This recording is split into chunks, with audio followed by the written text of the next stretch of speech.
Commander Zixtol's cybernetic eye whirred softly as it adjusted to Earth's glare, the blue planet's reflection dancing across his command bridge's crystalline viewport.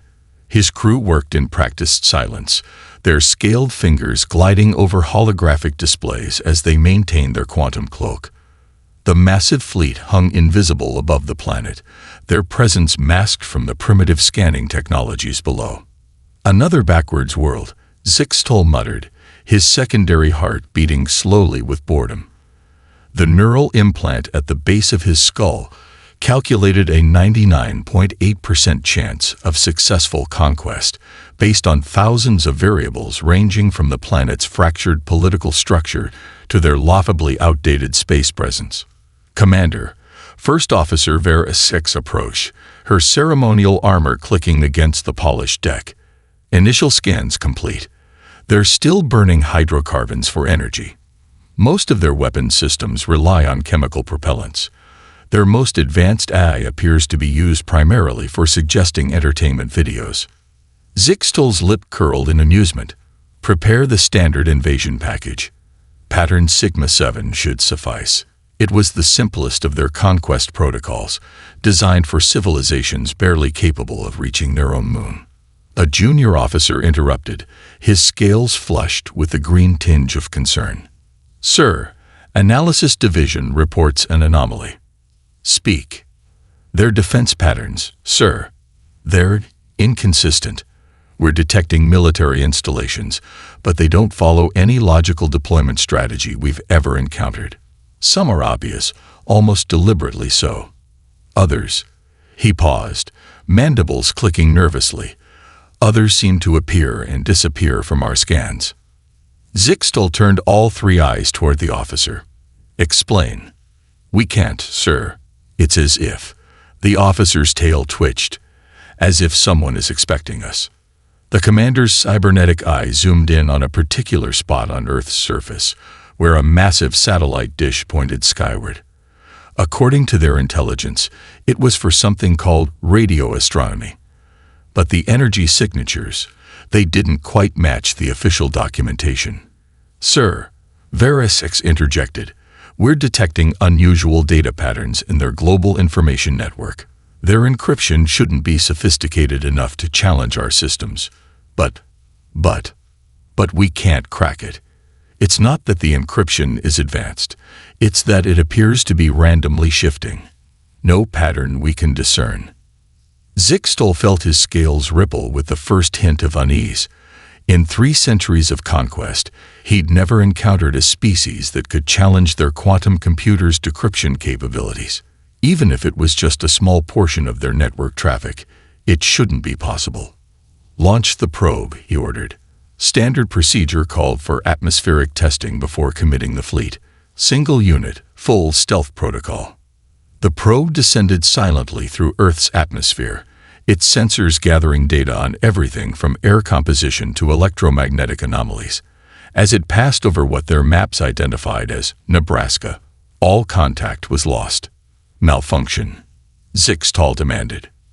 "Negative, sir." The probe was. "It appears to have been targeted, but their planetary defense systems shouldn't have the capability to."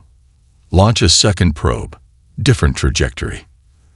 The second probe made it halfway through its descent before disappearing. Commander Zixtol stood, his crystalline armor catching the light of Earth's sun. Something was very wrong here. Either their intelligence was completely incorrect, or— "Prepare the fleet," he ordered. "Full combat alert. I want every system at maximum sensitivity." He paused, watching the seemingly peaceful planet below. "And someone find out what happened to those probes." In the depths of what humans called NORAD, a young lieutenant grinned at her computer screen. "Sir," she called out, "they took the bait. Both drones secured. Fire." Commander Zixtol's order cut through the bridge's tense atmosphere.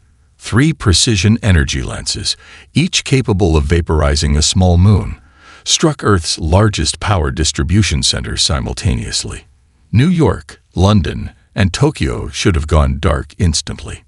The bridge crew waited for confirmation of total blackout. Instead, Confusion rippled through their neural networks. "Sir," Veressix's voice carried an unfamiliar note of uncertainty. "New York's power grid is adapting. Thousands of small energy signatures are appearing throughout the city. On the main display, tiny points of light flickered to life across Manhattan. The neural feed identified them as personal generators, but the speed of deployment was unprecedented. It was as if the humans had been keeping them ready. Tokyo's backup systems are engaging," another officer reported. "They appear to have some form of distributed power network we didn't detect in our initial scans." Zixtal's cybernetic eye zoomed in on London, and for the first time in his 3 centuries of conquest, he felt his primary heart skip a beat. "Explain why London's power grid is still functioning." The science officer's scales paled to a sickly yellow. "Unknown, Commander. Our sensors indicate some form of shielding technology, but it doesn't match any known energy signature in our database. Impossible." Zixtal's tail lashed in agitation. "Launch the ultimatum broadcast. Let's see how they handle direct contact." The message deployed across every electronic device on Earth, a carefully crafted demonstration of Kraxan might, designed to induce immediate surrender through sheer technological intimidation. It had worked on thousands of worlds. "Sir, we're receiving responses. They're surrender terms." "No, sir. They're laughing." The main screen filled with hundreds of small video feeds. Humans everywhere were treating their invasion announcement like entertainment. Something called Twitter was already flooded with mockery of their threatening message. Someone had edited their fearsome battle fleet into something called a dance video. More concerning, Veres reported, their military responses are coordinated. Too coordinated. Tactical displays showed human defense forces moving with impossible efficiency. Their primitive communication should have been in chaos after the power grid attack. Instead, orders were flowing through channels the Kraxan couldn't even detect. A transmission cut through their secure command frequency. The source: NORAD. "This is General Sarah Chen of Earth's Combined Defense Force. We've been expecting you. Those power grid attacks.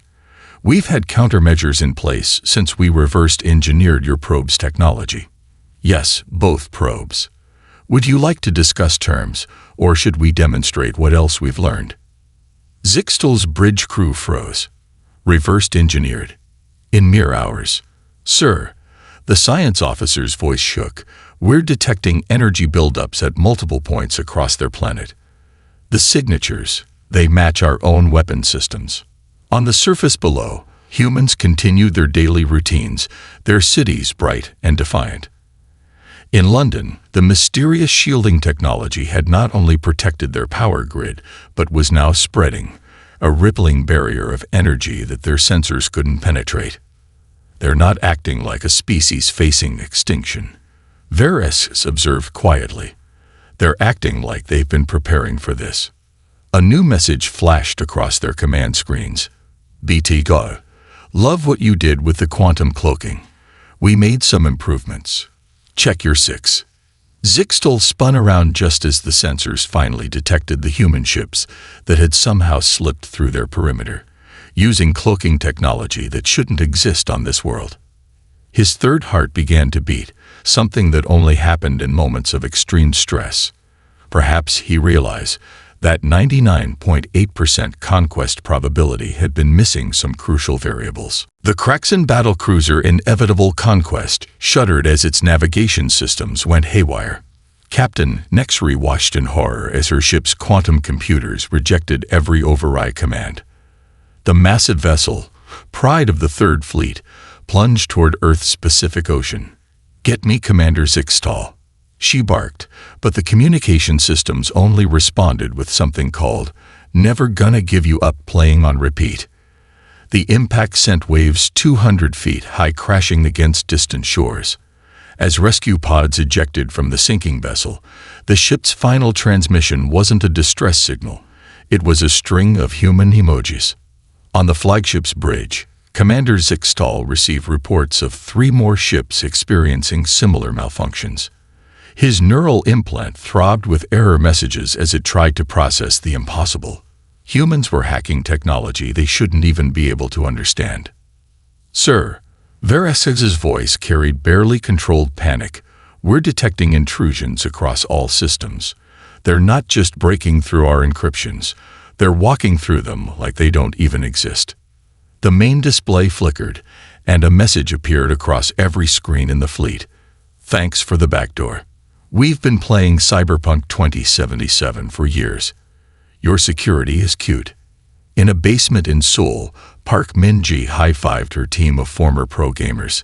"Their neural networks are basically just fancy MMO servers," she explained to the military observers. "Once you understand the lag compensation, it's not that different from speed-running Elden Ring." Back on the flagship, Zixtal watched helplessly as his fleet's sophisticated AI systems were overwhelmed by what appeared to be thousands of simultaneous attacks. But the attack patterns made no sense. They seemed to follow the logic of human entertainment rather than military strategy. "Sir, we're getting reports of unauthorized access to our biological database," a science officer reported. They're turning it into something called a wiki-edit war."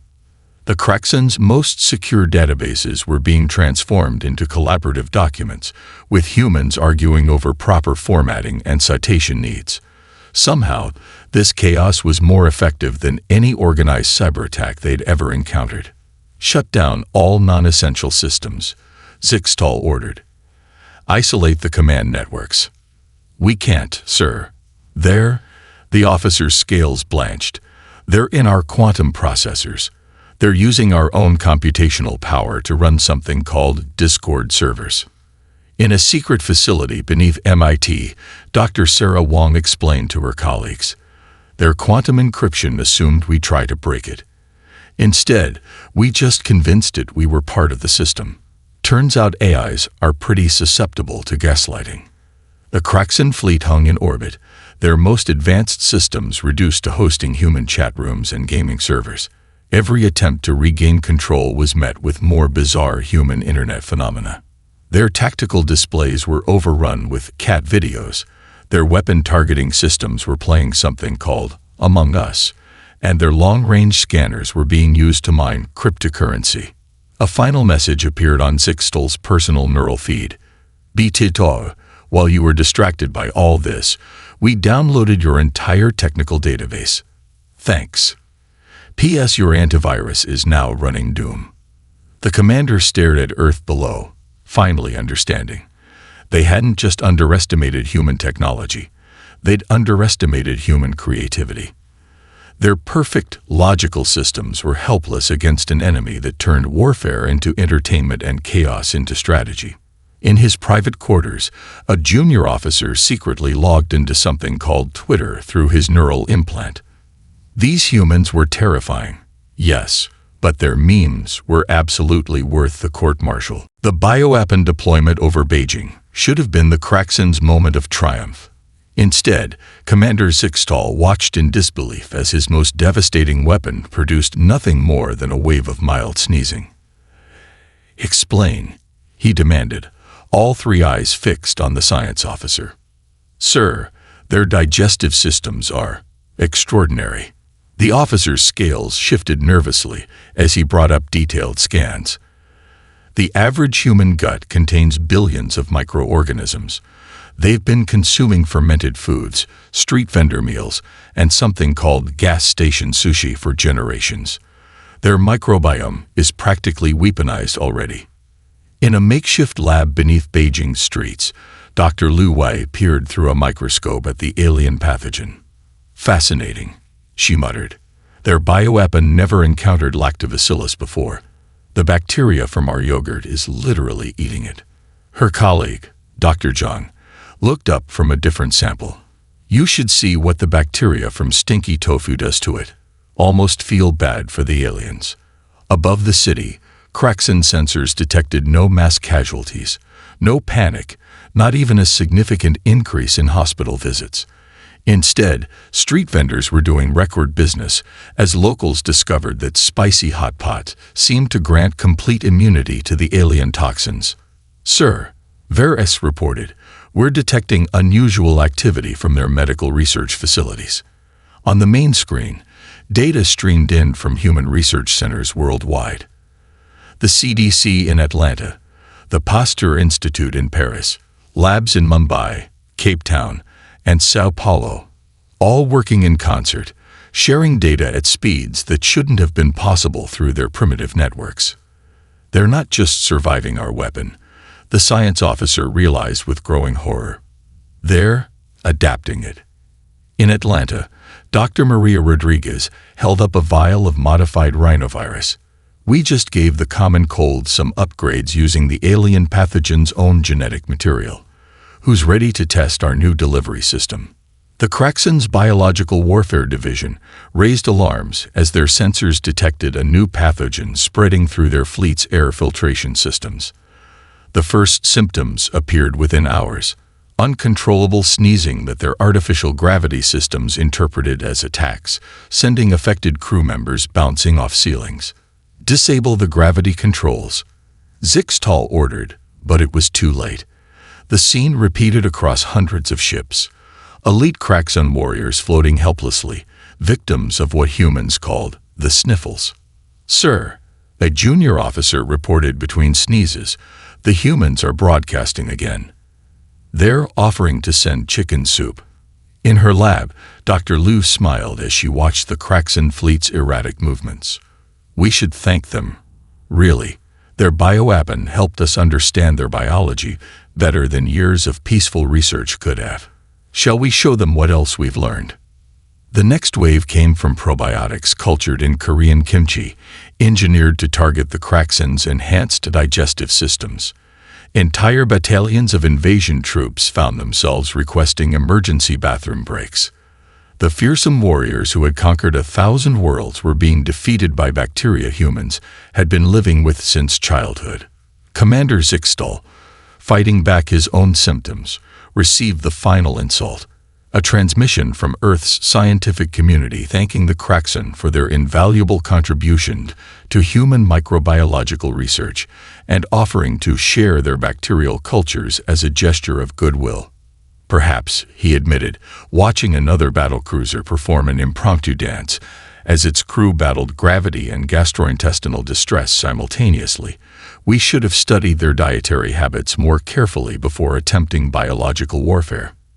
In labs across Earth, scientists high-fived each other. Humanity had just weaponized yogurt, and the galaxy would never be the same. Commander Zixtal's artificial eye tracked the primitive chemical rockets launching from Earth's surface. Dozens of them, burning bright against the atmosphere, their trajectories easily predictable. "Target those launchers," he ordered, almost bored.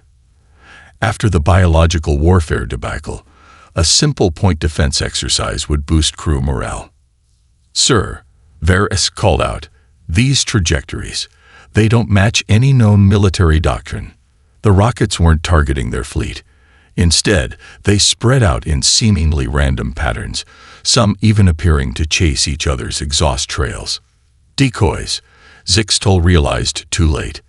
"Scan for." The first satellite struck before he could finish. A derelict weather station, supposedly dead for decades, suddenly shed its inactive shell. Beneath it lay technology that definitely wasn't human in origin, or rather, hadn't been human until they'd modified it. Hull breach on Deck 7. The damage control officer's scales flashed warning colors.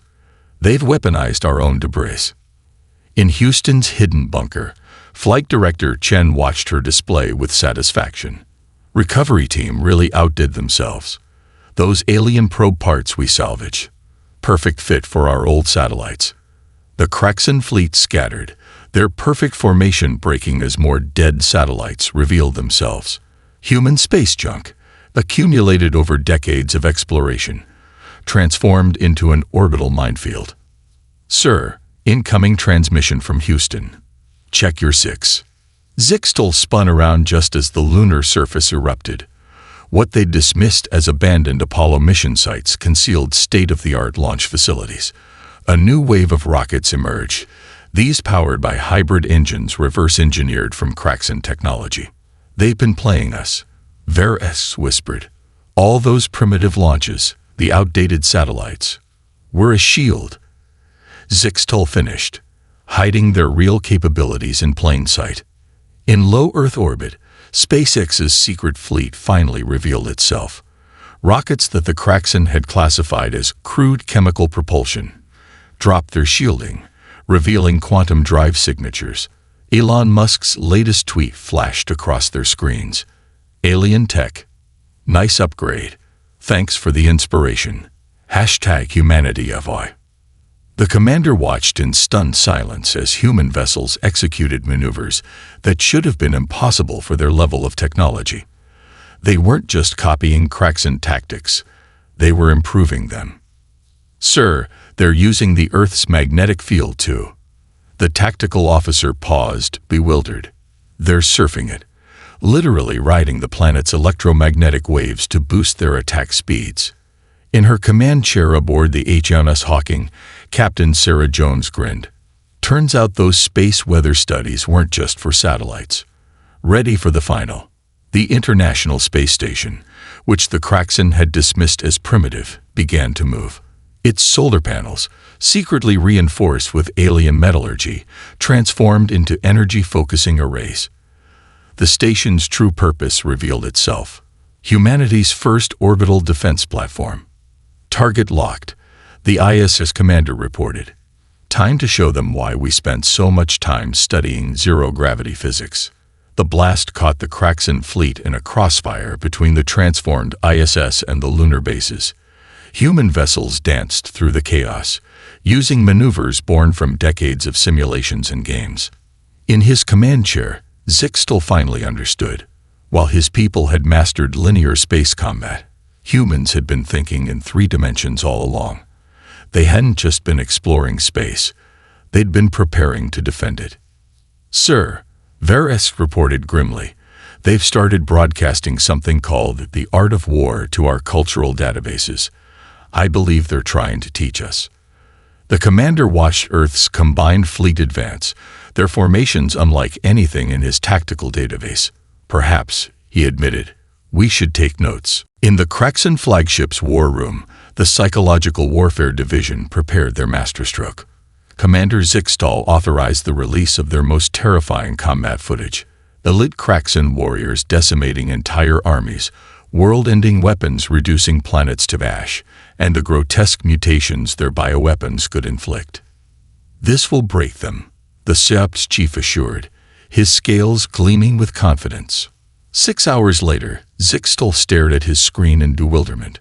What is Lofi beats to invade Earth 2? Varys, struggling to maintain her professional composure, explained. They've taken our combat footage and set it to relaxing music, sir. It's gone viral. She paused, checking the data stream, currently at 50 million views. The fearsome footage of Kraxan warriors had been transformed. Some humans had added cartoon cat ears to their helmets. Others had remixed their battle cries into something called a dance remix. The hashtag Kraxan Cuties was trending globally. In a Tokyo apartment, a VTuber named Sakura was live streaming. Okay chat, watch this Kraxan general try to look scary. But when you add the kawaii filter, kawaii desume, her millions of followers spammed heart emojis as the once terrifying image of a Kraxan commander was adorned with sparkles and bunny ears. Sir, a junior officer reported, our troops are requesting access to human entertainment networks. Young Kraxan soldiers, raised on strict military doctrine, found themselves secretly fascinated by human memes. Combat effectiveness dropped as warriors struggled not to laugh at edited videos of their own threatening broadcasts.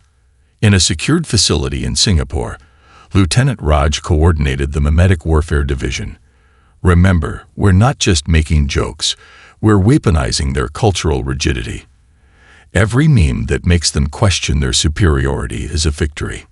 The Kraxan's next psychological attack backfired spectacularly.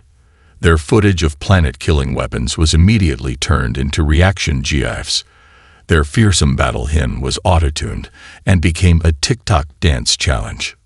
Sir, Veres reported, "We're detecting unauthorized downloads in the junior officers' quarters. They're collecting something called rare peeps." A particularly devastating blow came when someone leaked footage of a Kraxan commander slipping on their own ceremonial cape. Within hours, it had been remixed into every known meme format. Even the ship's AI had started categorizing incoming transmissions as based or cringe. In her bedroom in Minnesota, teenage content creator Ashley smiled as she uploaded another edit. Day 15 of turning Kraxan threats into wholesome content until they leave. Her post read, showing a dreaded Kraxan execution chamber reimagined as a cozy coffee shop. Commander Zixtal watched helplessly as his force's psychological warfare capabilities crumbled. How could you intimidate a species that turned your most terrifying aspects into entertainment? "Sir," a communications officer called out, "we're receiving an unusual number of friend requests from our own troops on something called Instagram." The final blow to Kraxan morale came when human musicians began sampling their warning broadcasts. A K-pop group's Alien Ba topped charts worldwide, its music video featuring dancers in sexy versions of Kraxan battle armor.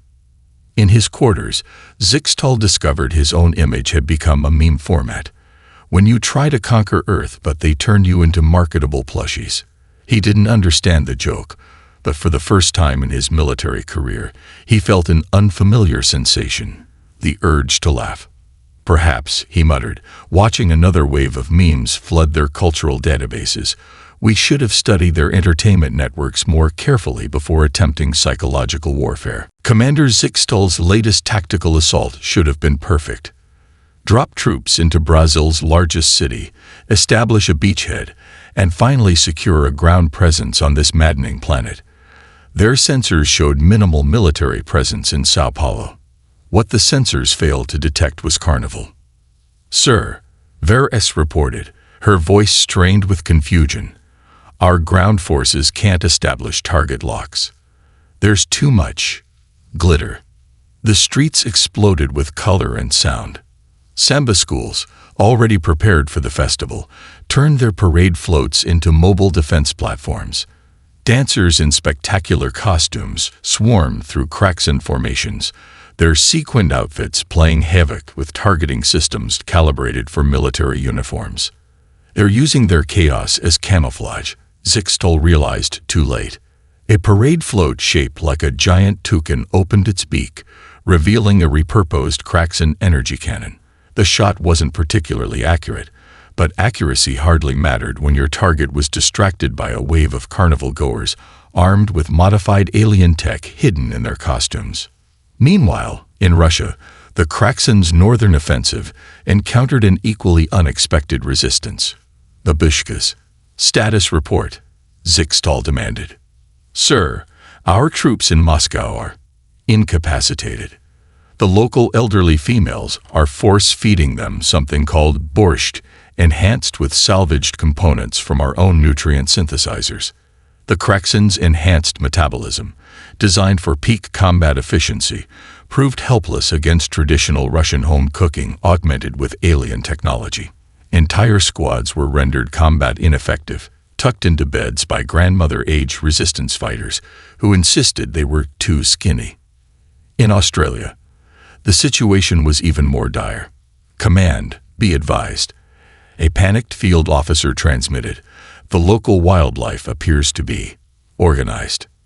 Kangaroos, fitted with lightweight armor reverse-engineered from Kraxan scout suits, bounded through enemy lines with devastating effect. But it was the magpies that broke their air superiority. The naturally territorial birds, enhanced with minimal tech, proved that even the most advanced combat helmet offered surprisingly little protection against determined avian attacks. "Sir," Veres interrupted his brooding, "you need to see this footage from India."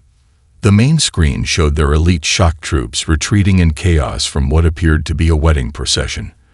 The celebrants had transformed traditional Bharat ceremonies into mobile assault platforms, with Thole drummers using sound frequencies that disrupted Kraxan neural implants. Dancing guests concealed energy weapons in their elaborate outfits, while horses decorated with ceremonial garments carried hidden shield generators. In the American Midwest, farmers turned their combines into makeshift tanks, their GPS systems upgraded with salvaged Kraxan navigation tech. They knew every back road, every field, every hiding spot. And now they had the technology to make that knowledge count. "Commander," a science officer called out, "we're detecting unusual energy signatures from what our database identifies as Walmart parking lots." Across the globe, humans weren't just fighting back. They were integrating Kraxan technology into their daily lives and cultural practices in ways the aliens never imagined possible. In his command chair, Zixtal watched another battle group retreat from what was supposed to be a simple urban pacification mission in Italy. The local population had somehow weaponized their traffic habits, turning their already chaotic driving into an organized defense strategy that left Kraxan tactical AIs in complete disarray. "Sir," Verasix said quietly, "perhaps we should reconsider our assumption that a disorganized resistance would be easier to overcome." Zixtal nodded slowly, watching as yet another disorganized human celebration transformed seamlessly into an effective military operation. Their chaos wasn't a weakness. It was a weapon more powerful than any in the Kraxan arsenal. "Send word to the fleet," he ordered. "New tactical doctrine. If you see humans celebrating, retreat immediately." Commander Zixtal stood on his flagship's bridge for what he knew would be the last time. Earth's improbable defense had pushed his fleet to its breaking point, but Kraxan doctrine demanded one final assault. "All ships, execute attack pattern Omega," he ordered, his voice heavy with the knowledge of what would come next. The response wasn't what he expected. Earth's weather patterns suddenly shifted, creating impossible storm fronts that scattered his formation. Solar flares, which their sensors hadn't predicted, disrupted their quantum communications. "Sir," Veris reported, "they're not just fighting us. They've weaponized their entire planet." On Earth, in a hidden facility beneath the Mediterranean, Dr. Elena Martinez monitored her atmospheric control system, cobbled together from Kraxan terraform technology. "Turns out their weather control tech works better on planets with existing ecosystems," she commented to her team. Who knew? The Kraxan fleet regrouped, only to face humanity's final revelation. The International Space Station, now a fully armed battle platform, wasn't their only orbital surprise.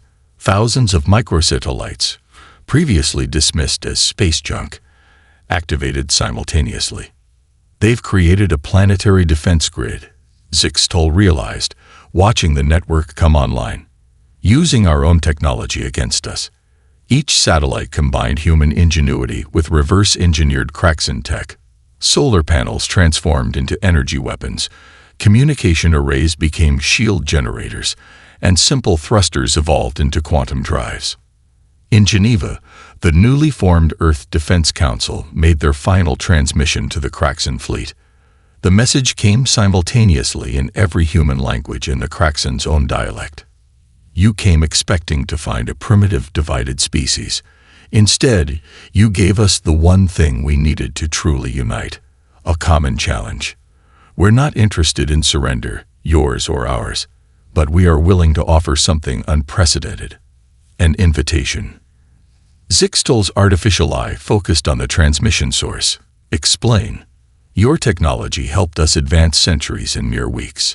Imagine what we could accomplish together, not as conquerors and conquered, but as equals. You've seen our potential. Why waste it in conflict when we could explore the stars together?" The commander looked at his battle-worn fleet, then at the planet below. Humans hadn't just survived their best weapons. They'd improved them. Their chaos wasn't weakness. Their diversity wasn't division. They'd turned everything, even their apparent flaws, into strengths. "Sir," Verasix interrupted his thoughts, "you need to see this." The main screen showed human ships approaching, but not in attack formation. They were escorting something. The Kraxan probes that had started this conflict, completely transformed. The humans had not only repaired them, but enhanced them in ways even Kraxan engineers hadn't imagined. Consider this a gift, the Earth transmission continued, and a demonstration of what cooperation could achieve. In that moment, Zixtal made a decision that would change galactic history. Stand down all weapons, he ordered. Open a channel to Earth's Defense Council. Hours later, as the first human-Kraxan diplomatic meeting began, a junior officer approached Varys with a puzzled expression. "Ma'am, the humans are requesting a cultural exchange program." Varys X, who had learned to recognize human humor, couldn't help but smile. "Tell them yes, but warn them our young officers are already too fond of their memes." Above Earth, two fleets that had begun as enemies now orbited together, while below, humanity began its first steps into a larger galaxy, not as conquered subjects, but as equals who had earned their place among the stars. And somewhere in the Kraxan Empire, a new classification was added to their species database: humanity. Approach with respect. They make better allies than enemies.